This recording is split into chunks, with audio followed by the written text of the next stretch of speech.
The Turkish president remains defiant. Despite the new deal with Russia, Erdogan says Ankara retains the right to respond to Syrian forces. Will Turkey remain committed to the new agreement with Russia?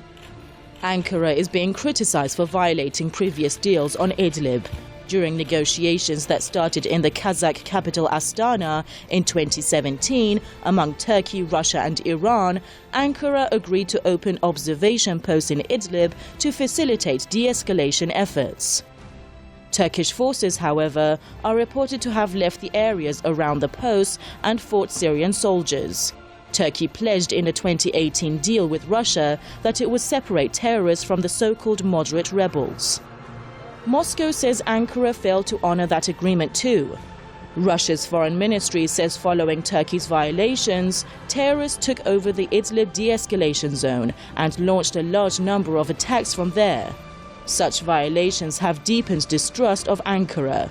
Is Turkey really worried about the security situation near the border with Syria and the flow of refugees from Idlib province? Or does it have ulterior motives? Syrian President Bashar al-Assad said this week that Erdogan is unable to justify his military deployment in Syria because it has nothing to do with Turkish interests. What is behind Turkey's adventures in northwest Syria? Erdogan's goal is unclear.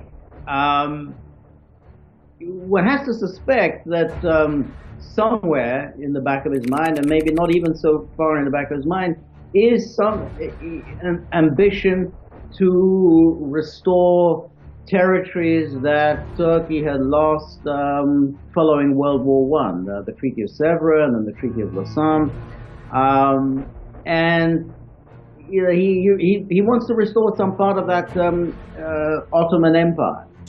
When the war in Syria began in 2011, Turkey pushed hard for the ouster of Assad, but failed.